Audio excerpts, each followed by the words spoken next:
እግዚአብሔር አምላካችን ስም የተባረከ ይሁን። ኢየሱስ ክርስቶስ ዛሬም ነገም ለዘላለምም ጌታ ነው።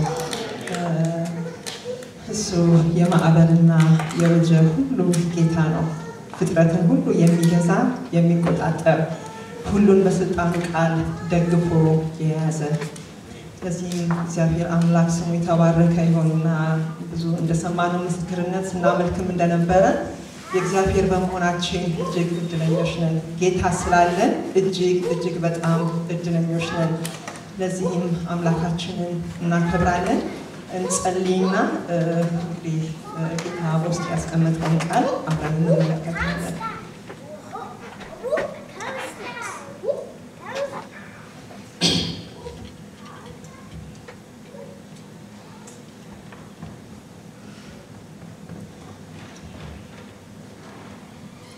እናከብርሃለን፣ እናመሰግንሃለን። የዘላለም አምባ እግዚአብሔር አምላካችን ሆይ አንተ ስለረዳህን በፊትህ አለን። እግዚአብሔር ሆይ አንተ ከኛ ጋር ስላለህ በፊትህ አለን። ቅዱስ አባት እግዚአብሔር ሆይ አንተ የማዕበል ጌታ በደመናት ላይ የምትረማመድ ቅዱስ እግዚአብሔር የዘላለም አምላክ በህይወታችን እግዚአብሔር ሆይ ታሪክ የምናስብ ታሪክ የምናነብ ታሪክ እግዚአብሔር ሆይ የምናይ ብቻ ሳንሆን እግዚአብሔር ሆይ ህዝብህን ባለ ታሪክ እያደረግክ አንተ እየመራህ እግዚአብሔር የዘላለም አምላክ ጠላት የቆፈረውን ጉድጓድ እየደፈንክ እግዚአብሔር ሆይ አንተ መፍትሄ ሲጠፋ ቅጥሮን እያዘለልክ እግሮችን በኮረብቶች ላይ እያስቆምክ እጅን ይዘህ የምትመራ የምትረዳ የምታሻግር በዘመናት ሁሉ በቃልና በተስፋ የታመንክ እውነተኛ አምላክ ስለሆንክ በኢየሱስ ክርስቶስ ስም አባት እናከብርሃለን። እንዳንተ ያለ አምላክ ስላለን እጅግ እድለኞች ነን። ክብር ላንተ ይሁን። አምላካችን እግዚአብሔር ሆይ አምላካችንና ንጉሳችን ስለሆንክ ጌታችን ስለሆንክ ክብር ላንተ ይሁን። የምንመካብህ የምንታመንብህ እግዚአብሔር የዘላለም አምላክ አንተ በመከራ ቀን መሸሸጊያ ስለሆንክ ክብር ላንተ ይሁን። እግዚአብሔር አባት ከፍ እናደርግሃለን።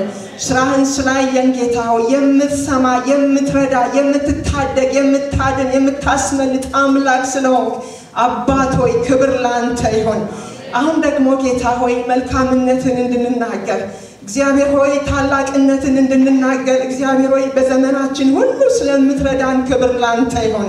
ቅዱስ እግዚአብሔር ሆይ በዚህ ቀን ደግሞ ቃልህን እንድትከፍትልን እግዚአብሔር ሆይ ሰማያት በላያችን ላይ እንዲከፈቱ የቃል ብርሃንና ፍቺ በውስጣችን እንዲበራ እግዚአብሔር ሆይ ያንተ መልእክት እያንዳንዳችንን እንዲያገኘን ለምናገረውም ለሚሰሙትም ሁሉ ጸጋን እንድትሰጥ በኢየሱስ ስም እንጸልያለን። አቤቱ እግዚአብሔር ሆይ አይምሮ እንዲከፈት የሰው መንፈስ እንዲከፈት እግዚአብሔር የዘላለም አምላክ እንደ ሊዲያ የተዘጋጀ ልብ ለቃል እግዚአብሔር ሆይ በመካከላችን እንዲሆን እንጸልያለን።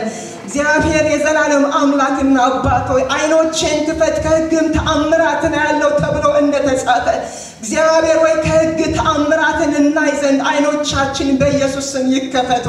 ቅዱስ እግዚአብሔር ሆይ ያንተን ቃል ለማስተዋል ለመስማት ለማመን ለመቀበል ከሕግ ተአምራትን ለማየት እግዚአብሔር ሆይ አቤቱ የተከፈተ አይምሮና የተከፈተ ልብ ሁሉ እንዲሆንልን እንጸልያለን። በዚህ ሰዓት ጌታ ሆይ በአየሩ ቢሆን በተለያየ መንገድ ጌታ ሆይ ድካም በሕዝብ ላይ እንዳይኖር እግዚአብሔር ሆይ ክቡርና ሕያው የሆነው ቃል የሚሰራው ቃል በሁለት ወገን ከተሳለ ስለታም ሰይፍ ይልቅ እግዚአብሔር ሆይ ተሳለው ቃል በመካከላችን ጌታ ሆይ በዚህ ከሰዓት በኋላ እንዲሰራ ይህ እንዳይሆን ግን እግዚአብሔር አምላክ በምንም መንገድ የሚሰራ የሚንቀሳቀስ የጨለማ ጉልበት በስም እንዲመታ እንጸልያለን። በአንተ ጉልበት እንዲቀጣ እንጸልያለን። አምላካችን እግዚአብሔር ሆይ ያንተ ስም እንዲገን ክብርህ እንዲገን ቅዱሱ መንፈስ አንተን ከፍ እንዲያደርግ አንተን እንዲተርክ አንተን እንዲገልጥ አንተን እንዲያከብር ይህን ጊዜ እግዚአብሔር የዘላለም አምላክ እንድናውቅ ወደ ራስ በቃል እንድትስበን ላንተ አሳልፈን እንሰጣለን። አባት ሆይ ክብር ላንተ ይሁን። ተመስገን። ጊዜያችንን ሁሉ ባርክልን እግዚአብሔር ሆይ ጊዜውን ሁሉ በስምህ ላንተ ቀደስን እግዚአብሔር ሆይ ላንተ ክብር ለኛ ጥቅም በሚሆነው ነገር በዚህ ከሰዓት በኋላ እንድታገኘን ለምን እግዚአብሔር ሆይ ተመስገን። አንተም ትናገራለህ እኛም እንሰማለን። እግዚአብሔር ሆይ ስለ ያውነትህ ከፍ በል በኢየሱስ ክርስቶስ ያውና ቅዱስ ስም አሜን።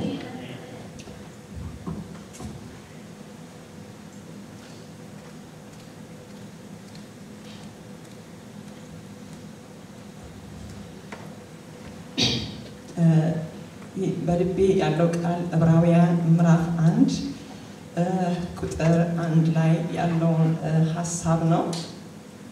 ረጅም ጊዜ በውስጤ ያለ እኔ በጣም ስጽናናበት እና ስታነጽበት የነበረ ቃል ነው። በእነዚህ ባለፉት ሳምንታቶች ውስጥ እና በውስጤ በጣም የሞላ ቃል ነው እና በጌታ በኢየሱስ ስም አነባዋለሁ። ምን ይላል? ከጥንት ጀምሮ እግዚአብሔር በብዙ አይነትና በብዙ ጎዳና ለአባቶቻችን በነቢያት ተናግሮ ሁሉን ወራሽ ባደረገው ደግሞ ዓለማትን በፈጠረበት በልጁ በዚህ ዘመን መጨረሻ ለኛ ተናገረን። እርሱም የክብሩ መንጸባረቅና የባህሪው ምሳሌ ሆኖ ሁሉን በስልጣኑ ቃል እየደገፈ ኃጢአታችንን በራሱ ካነጻ በኋላ በሰማያት በግርማው ቀኝ ተቀመጠ።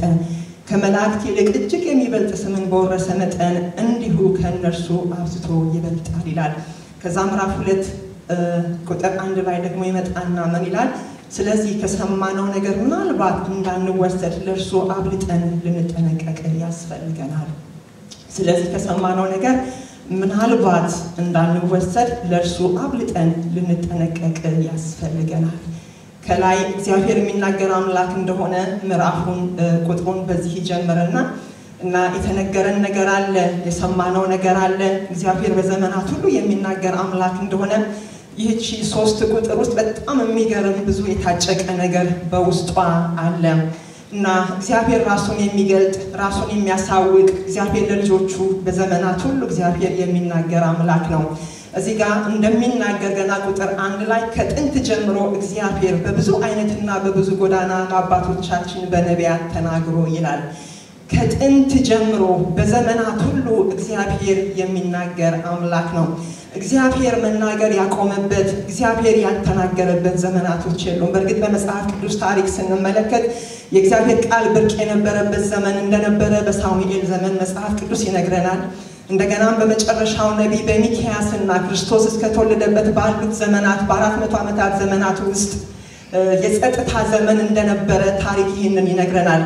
ከዛ ውጪ ግን እግዚአብሔር በዛን ጊዜም ቢሆን እግዚአብሔር የሚናገራቸው ሰዎች አሉት። በዘመናት ሁሉ እግዚአብሔር የሚናገር አምላክ ነው እና እግዚአብሔር ስለተናገረን ነው። እግዚአብሔር እምነት ከመስማት ነው፣ መስማትም ከእግዚአብሔር ቃል ነው ስለሚል የእግዚአብሔር ቃል ወደ ህይወታችን ሲመጣ እግዚአብሔር ሲናገረን ሰማን። እግዚአብሔር የምናምንበትን የእምነት ጸጋ ሰጠን። መንፈስ ቅዱስ በደህንነታችን ረድቶን የእግዚአብሔር ልጆች ሆነን የእግዚአብሔርን ቃል ሰምተን ነው። ስለዚህም እግዚአብሔር ከጥንት ጀምሮ እግዚአብሔር በብዙ አይነትና በብዙ ጎዳና ለአባቶቻችን በነቢያት ተናግሮ ይላልና አሁን ያለንበት ዘመን ግን በዚህ በመጨረሻው ዘመን ይለዋል። በዚህ በመጨረሻው ዘመን ግን ለኛ በማን ተናገረን ይላል? በልጁ በዚህ ዘመን መጨረሻ ለኛ ተናገረን፣ በልጁ በዚህ ዘመን መጨረሻ ተናገረናል እና ይህ ያለንበት ዘመን የመጨረሻ ዘመን እንደሆነ እግዚአብሔር በዘመናት ሁሉ የተለያዩ ዘመናቶች አሉት። እግዚአብሔር የዘመናት ንጉስና ጌታ ነው። በዘመናት ሁሉ እግዚአብሔር የሚናገር አምላክ ነው። አሁን በዚህ ዘመን ላለን ሰዎች ግን እግዚአብሔር የተናገረን በጣም በተለየ መንገድ ነው። እግዚአብሔር ምን ተናገረ ብለን ስንል ጌታ ኢየሱስ ክርስቶስ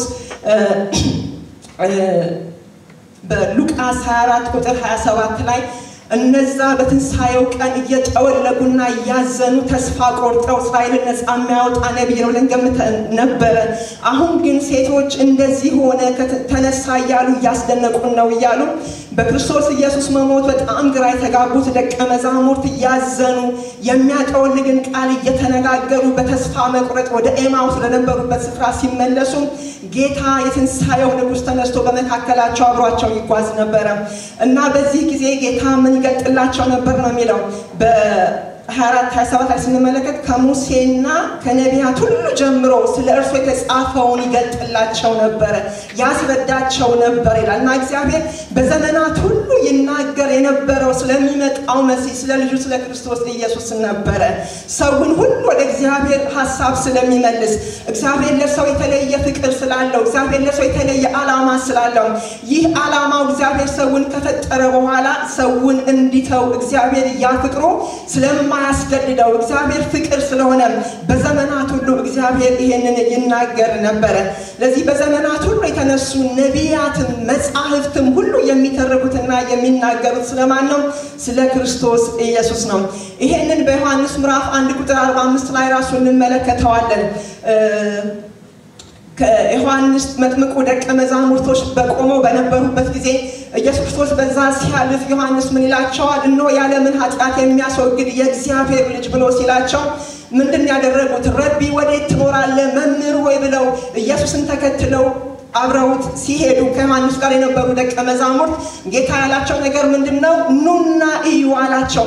አብረው ከዋሉ በኋላ ቀርበው ካዩት በኋላ ካጣጣሙት በኋላ ተመልሰው መጡና ከነሱ መካከል ፊልጶስ የሚባለው ሰው ናትናኤል የሚባለው ወንድሙን አገኘና ምን ይለዋል? ሙሴ በሕግ መጽሐፍትም ነቢያትም ስለርሱ የጻፉለትን የዮሴፍን ልጅ የናዝሬቱን ኢየሱስን አገኘ ነው። ሙሴ በሕግ የተናገረለት ነቢያት የተናገሩለት መጽሐፍት የተረከለት የናዝሬቱን ኢየሱስን አገኘ ነው ይላል። ለዚህ ከሙሴ ሕግ ጀምሮ ከአዳም ዘመን ጀምሮ እግዚአብሔር እየተናገረና እየተረከ ያለው እያስተዋወቀ ያለው ልጁን ኢየሱስ ክርስቶስ ነው። ነገር ግን በዘመናት ሁሉ እስከ ክርስቶስ ኢየሱስ መምጣት ድረስ የነበሩት ነቢያቶችም ይሁኑ የሚናገሩት የተነሱት በሙሉ የጻፉትም ይሁን ሙሉውን መገለጥ አግኝተውታል ነበር። እግዚአብሔር ግን ሕዝቡን ለመርዳት በዘመናት ሁሉ ይናገር ነበር። ሙሉ የሆነ የእግዚአብሔር መገለጥ አልነበረም። ላሉበት ሁኔታ ሁሉ ግን እግዚአብሔር ልጁን እንዲያዩ ልጁን እንዲያስቡ እግዚአብሔር ይነግራቸው ነበር። እስራኤላውያን በዘመናት ሁሉ የሚጠብቁት ተስፋ የነበረው ለዛ ነው። ቅድም የጸለይን ወይኔ በዛ ነገር ላይ ተጸልይ በጣም ይገርመኝ ነበርና ኢሳይያስ ከክርስቶስ ኢየሱስ ልደት በፊት በጣም ብዙ ዓመት በፊት የኖረ ሰው ነው። ወደ 700-800 ዓመት በፊት የኖረ ሰው ነው። ግን ክርስቶስ ኢየሱስን በሚገርም ሁኔታ በክርስቶስ መንፈስ ተነርቶ የገለጠና የተረከ ሰው ነው።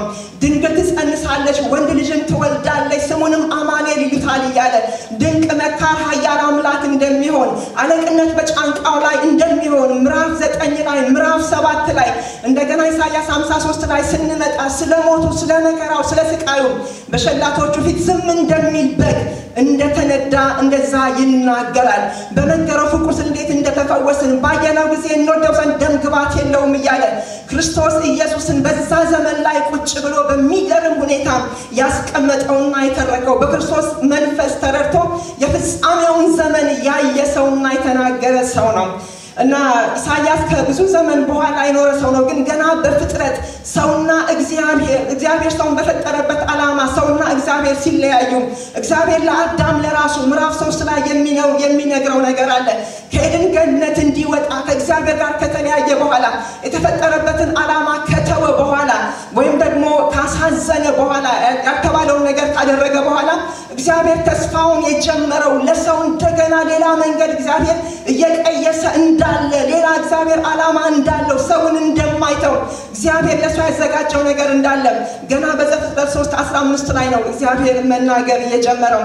በአንተና በሴቲቱ መካከል በዘርህና በዘሯ መካከል ጠላትነትን አደርጋለሁ፣ እርሱም ራስህን ይቀጠቅጣል አንተም ሰኮናውን ትቀጠቅጣለህ ብሎ ይህንን የሚናገረው ያሳተውን ከእግዚአብሔር ሐሳብ ከእግዚአብሔር ዓላማ እግዚአብሔር ለሰው ካለው እቅድ ሰውን በማሳት ከዛ ከኤድን ገነት ሰው ወድቆ እንዲወጣ ባደረገው በጠላትና በሴቲቱ ዘር መካከል ስላለው ነገር እግዚአብሔር ሲናገር እንመለከታለን። ይሄንን እግዚአብሔር በየዘመናቱ እየተናገረ ለአብርሃምም በተለያየ መንገድ እግዚአብሔር እየተናገረ በኋላ መጨረሻ ላይ በሚኪያስ ሕፃኑ ኬት እንኳን እንደሚወለድ ከቤተልሔም እንደሚወለድ ለአብርሃም አሕዛብ ሁሉ በዘሩ እንደሚባረኩ ለዳዊትም እግዚአብሔር በዘመናት ሁሉ እግዚአብሔር እየተናገረ መጥቶ እየጠበበ ኢየሱስ ኬት እንደሚወለድ መጨረሻ ላይ እግዚአብሔር ሲያረጋግጥ እንመለከታለን። እግዚአብሔር የተገለጠላቸው እዚህ ጋር እንደሚናገር ለአባቶቻችን በልዩ ልዩ መንገድ ይላል፣ በልዩ ልዩ ጎዳና በነቢያት ተናግሮ ይላልና ለዚህም እግዚአብሔር በራእይ ይገለጥላቸው ነበረ። እያንዳንዱን ክፍሎቹን እየተናገርኩኝ ለመሄድ ሰዓት ለመቆጠብ ነው። ዋናውን ሐሳቤን ጠቅልዬ መልእክቱን ለማስተላለፍ ስለምፈልግ ለዚህ እግዚአብሔር በህልም ይገለጥ ነበረ፣ በራእይ ይገለጥ ነበረ። እንደነ ኤልያስ እግዚአብሔር በድምጽ በነሆሳስ ድምጽ ይገለጥ ነበረ። ለነ ሙሴ ደግሞ በነጎድጓድ ድምጽ እግዚአብሔር የተገለጠላቸው ጊዜ ነበረ። እግዚአብሔር አይናገረን አንተ ተናገረን ብለው ሕዝቡ እስከሚፈሩ ድረስ በታላቅ ጨለማ በነጎድጓድ እግዚአብሔር የተገለጠበት ጊዜ እንደነበረ በዘጸአት 19:19 ውስጥ እንመለከታለን። ነገር ግን እግዚአብሔር በዘመናት ሁሉ ሲናገር ያለ እግዚአብሔር የልቡ ሐሳብ ሁሉ ጊዜ ሰው ስለሆነ የልቡ ፈቃድ እግዚአብሔር ሰው ስለሆነ እግዚአብሔር ፍቅር ስለሆነ በዚህ በዘመን መጨረሻ በዚህ አሁን ባለንበት ዘመን ይሄ ቃል እንደሚናገር ያለንበት ዘመን የመጨረሻው ዘመን ነው። በዚህ በመጨረሻው ዘመን እግዚአብሔር ሌላ የሚናገርበት ነገር የለውም። ሌላ ራሱን የሚገልጥበት ነገር የለውም። እግዚአብሔር ሌላ የሚጨምርበት ነገር የለውም። ግን የሙላቱ በሆነው በራሱ በልጁ በክርስቶስ ኢየሱስ እንደተናገረን እግዚአብሔር በራሱ እንደተገለጠ በራሱ እንደመጣ በራሱ እንደተናገረን ይናገራል እና በማን ሁሉን ወራሽ ባደረገው ደግሞም ዓለማትን በፈጠረበት ነው የሚለው በዚህ ዘመን መጨረሻ በልጁ ተናገረን ይላል። ለዚህ ይህ እግዚአብሔር እኛን የተናገረበት ልጁ ራሱ ማን ነው ብለን ስንል ብዙዎቻችን እናውቀዋለን። ነገር ግን ይህ ዕውቀት መሰረታችን ስለሆነ የእምነታችን ጅምርና ፍጻሜ ስለሆነ ሕይወታችን ስለሆነ ኢየሱስ ክርስቶስን በማወቅ እግዚአብሔርን በማወቅ የጥበብና የመገለጥ መንፈስ ማግኘት የሁሉ ነገራችን ዋና ፓኬጁ እንደሆነ እግዚአብሔር በእነዚህ ባለፉት ቀናቶች በተለይ በወንድማችን በዶክተር ቤዛለም ብዙ እግዚአብሔር ሲናገርና ሲያስተምረን ነበር። ስለዚህም ጌታን አውቀነው አንጨርስም፣ ግን እሱን በማወቅ ልናድግ ይገባናል። ለዚህም አንዱ ዋናውና መሰረታዊው ነገር እሱን በማወቅ እግዚአብሔር የጥበብና የመገለጥ መንፈስን እንዲሰጠን ሁላችን የምንራበው ሁላችን የምንጠማ ሁላችን ይህንን የምንፈልገው ነገር ሊሆን ይገባል። ስለዚህም በአባቱ እቅፍ የነበረ አንድ ልጁ እርሱ ተረከው ይላል። ዮሐንስ 1:18 ላይ ስንመለከት በአባቱ እቅፍ የነበረ አንድ ልጁ እርሱ ተረከው። በዚህ አጭር ቁጥር ውስጥ ሁሉን ወራሽ ባደረገው ደግሞ ምን ባደረገው ዓለማትን ሁሉ በፈጠረበት በልጁ በዚህ ዘመን መጨረሻ ተናገረን። ኢየሱስ ክርስቶስ ዓለማትን ሁሉ የፈጠረ የፍጥረት ንጉስና ጌታ ነው። ኢየሱስ ፈጣሪ ነው። ከፍጥረት በፊት የነበረ ነው። ፍጥረትን ሁሉ በስርዓት የሚመራ ነው።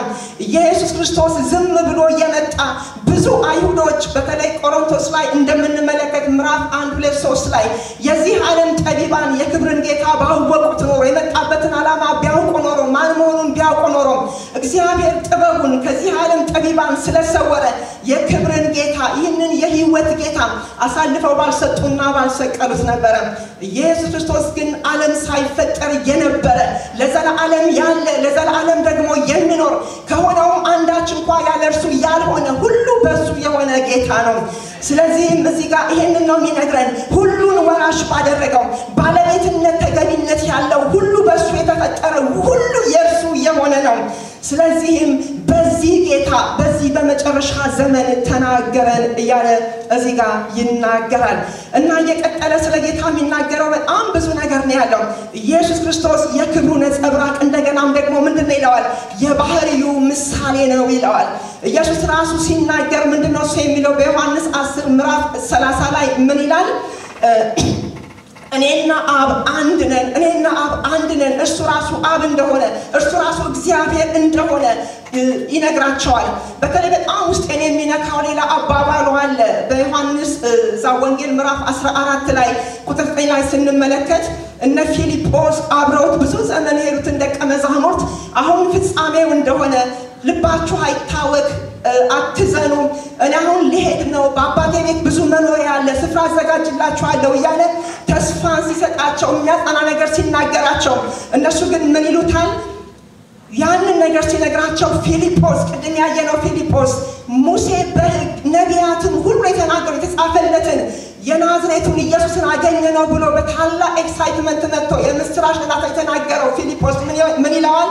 ኢየሱስ ሲናገር ያቋርጠውና አሁን አብን አሳየንና ይበቃናል ይለዋል። ኢየሱስ ታጋ ምን ብሎ ይመልስላቸዋል? 19 ላይ አንተ ፊልጶስ ይለዋል፣ እስከ አሁን ከናንተ ጋር ስኖር አታውቁኝምን?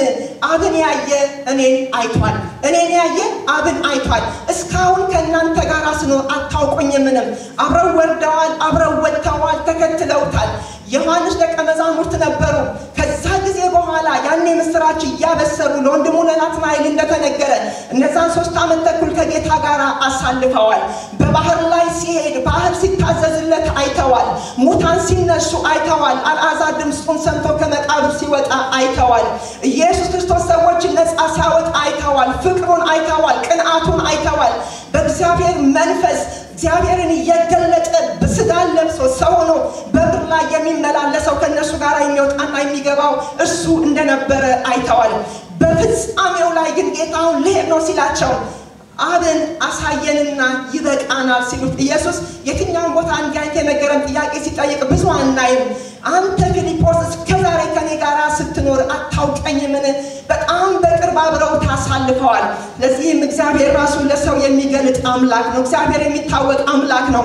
እያመለክ ነው፣ እየሰበክን እየዘመርን እግዚአብሔርን ሳናውቅ ዘመናችን እንዳያልፍ እግዚአብሔር አምላክ ይርዳን። የሚገርም ነው። 3 ዓመት ተኩል አብሮ ያሳለፈ ሰው ነው። ነገር ግን አልገባውም፣ ገና አልበራለትም። ምንድነው የሚለው? አብን አሳየንና ይበቃናል ሲለው እንመለከታለን። ለዚህ አንዳንድ ጊዜ በብዙ አጀቦች እንያዝና በብዙ ስጦታዎች እንከበብና ብዙ ዘመናትን ያሳለፍን የክብር ጌታ የሆነውን የእውነት ጌታ የሆነውን ኢየሱስ ክርስቶስን ማወቅ እንደሚገባን ለዚህ ነው ባለፈው ወንድማችን ብዙ ዓመት በዚህ ነገር ጸለይኩኝ አለ። እግዚአብሔር የጥበብና የመገለጥን መንፈስ እንዲሰጠን ጳውሎስም የሚጸልየው ለዚህ ነው። እግዚአብሔር የልቦናቸው ዓይኖች እንዲበሩ እግዚአብሔርን በማወቅ የጥበብና የመገለጥ መንፈስ እንዲሰጣቸው ለኤፌሶን ክርስቲያኖች እንደዛ ይጸልይላቸዋል። ይሄ የሁሉ ነገራችን መሰረት ስለሆነ ለዚህ ኢየሱስ ክርስቶስ ከዘመናት በፊት ዓለም ሳይፈጠር የነበረ ከሆነውም አንዳች እንኳን ያለርሱ ያልሆነም እንደውም ስለሱ ሲናገር ዮሐንስ በጣም በሚገርም ሁኔታ ዮሐንስ ወንጌል ላይ ብዙ የሱን ታሪክ ይሄንን ነው የምንመለከተው። እና ገና ምዕራፍ 1 ሲጀምር ምንድን ነው የሚለው? በመጀመሪያ ቃል ነበረ፣ ቃልም በእግዚአብሔር ዘንድ ነበረ፣ ቃልም እግዚአብሔር ነበረ፣ ከሆነውም አንዳች እንኳን ያለርሱ አልሆነም እያለ ነው የሚጀምረው። እሱ በመጀመሪያ የነበረ ያለርሱ ምንም ያልሆነ ነገር እንደሌለ ነው የሚናገረው። ይወርድና ምዕራፍ ቁጥር 14 ላይ ሲመጣ ደግሞ ቃልም ሥጋ ሆነ ጸጋንና እውነትን ተመልቶ ምን ሆነ ነው የሚለው? በእኛ አደረ ይላል። ያ ቃል የነበረው ያ ፈጣሪ የሆነው ፍጥረትን ሁሉ እየፈጠረ ከዘመናት በፊት የነበረ ከፍጥረት ሁሉ በፊት የነበረ ያ ጌታ ምን ሆነ? ጸጋንና እውነትን ተመልቶ በእኛ አደረ ይላል። ስለዚህም ከዛ እየቀጠልን ስንመጣ እሱ ኃጢአታችንን ሁሉ በራሱ ካነጻ በኋላ ራሱን መስዋዕት አድርጎ ለእኛ ከሰጠ በኋላ ኢየሱስ ሥጋ የሆነበት ምክንያት ሰው የሆነበትን ምክንያት በሚገርም ሁኔታ የዕብራውያን ጸሐፊ በትክክል ያስቀምጠዋል። ምን እያለ ይናገራል? ከቁጥር 8 ጀምሮ ስንመለከት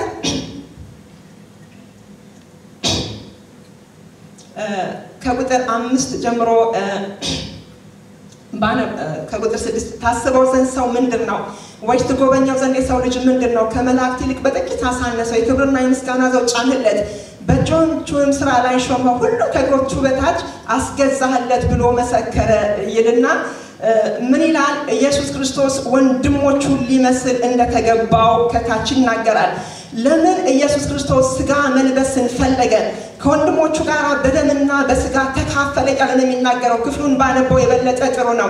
ቀጥያ ያነበዋለሁ ብሎ መሰከረ። ሁሉም ከእርሱ በታች ባስገዛ ጊዜ ያልተገዛለት ምንም አልተወምና ምንም አናይም። ነገር ግን በእግዚአብሔር ጸጋ ስለ ሰው ሁሉ ሞትን ይቀምስ ዘንድ ከመላእክት ይልቅ ጥቂት አንሶ የነበረውን ኢየሱስ ከሞት መከራ የተነሳ የክብርና የምስጋና ዘውድ ተጭኖ እናየዋለን። ከምን የተነሳ ነው የሚለው?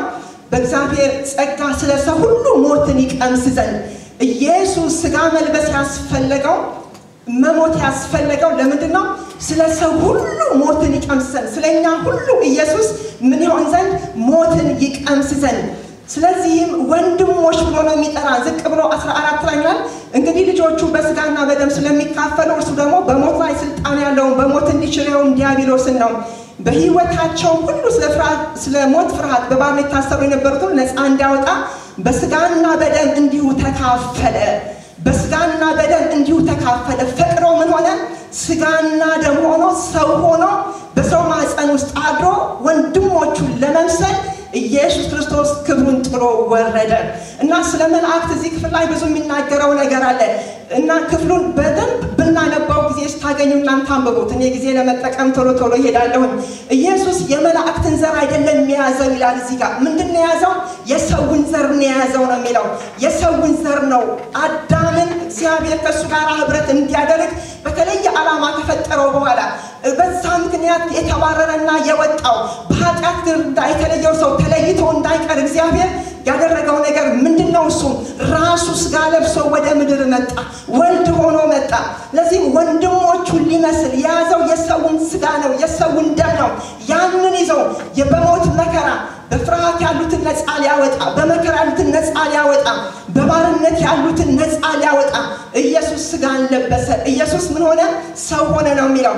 ስለዚህ በህይወታቸው ሁሉ ስለሞት ፍርሃት በባርነት ታሰሩ የነበሩትን ነፃ እንዲያወጣ በስጋና በደም እንዲሁ ተካፈለ።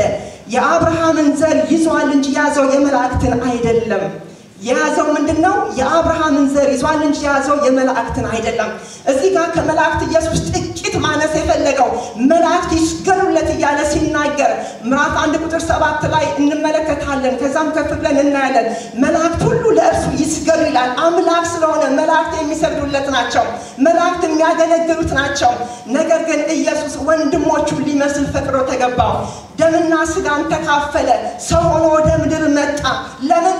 በመከራ ለሚያልፉት ሊራራ፣ በመከራ ያሉትን በሞት ፍርሃት ነፃ ሊያወጣ፣ ስለኛ ሞትን ሊቀምስ፣ መከራን ሊቀምስ ኢየሱስ ራሱ ሰው ሆነ። ስለዚህ የያዘው የመላእክትን ዘር አይደለም ይላል። ግን የማንን ዘር ይዟል?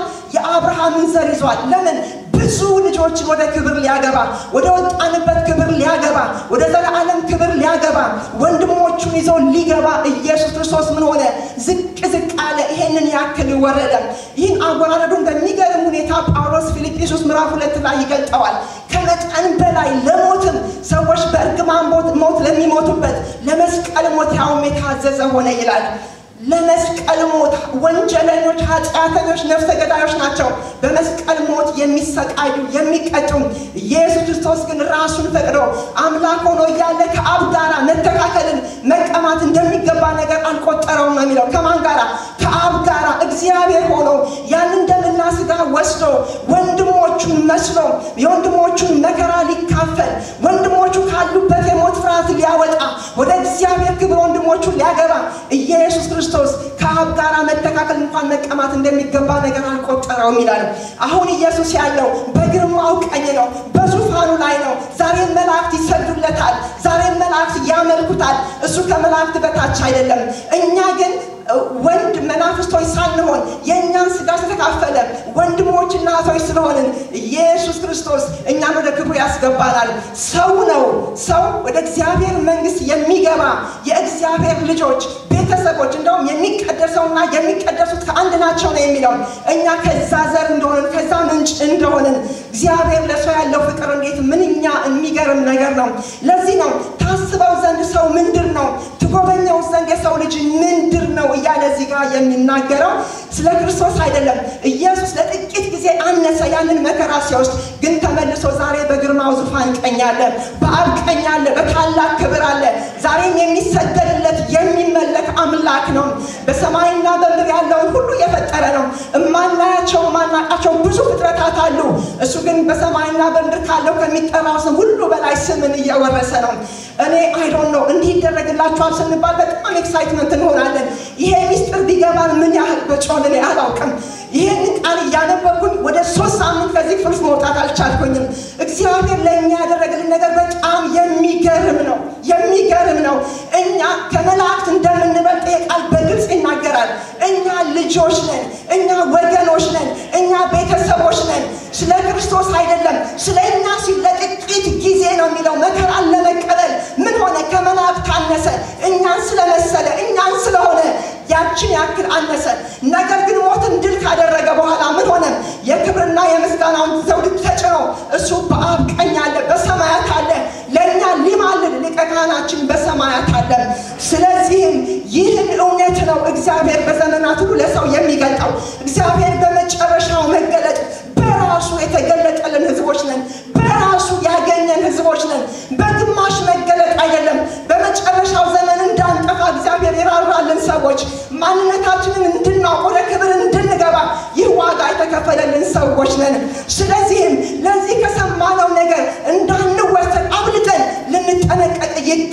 ይላል።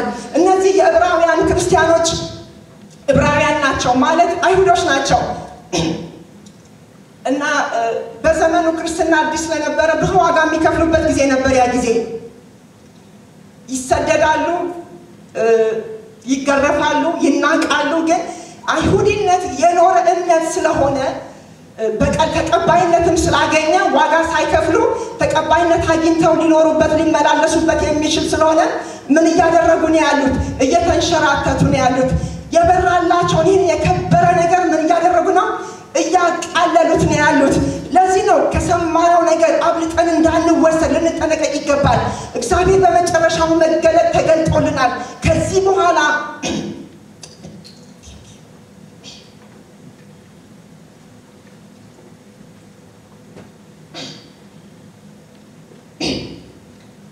በመጨረሻው መገለጥ ቅድም እንዳልኩት ለአባቶቻችን በሙሉ እግዚአብሔር ለነ ሄኖክ ለራሱ ለአዳም ለአብርሃም ለዳዊት በዘመናት ለነቢያት ሁሉ እግዚአብሔር እንደው መቼ ይሆን ዘመኑ በለኛ ይሆን እያሉ መረመሩት ይላል።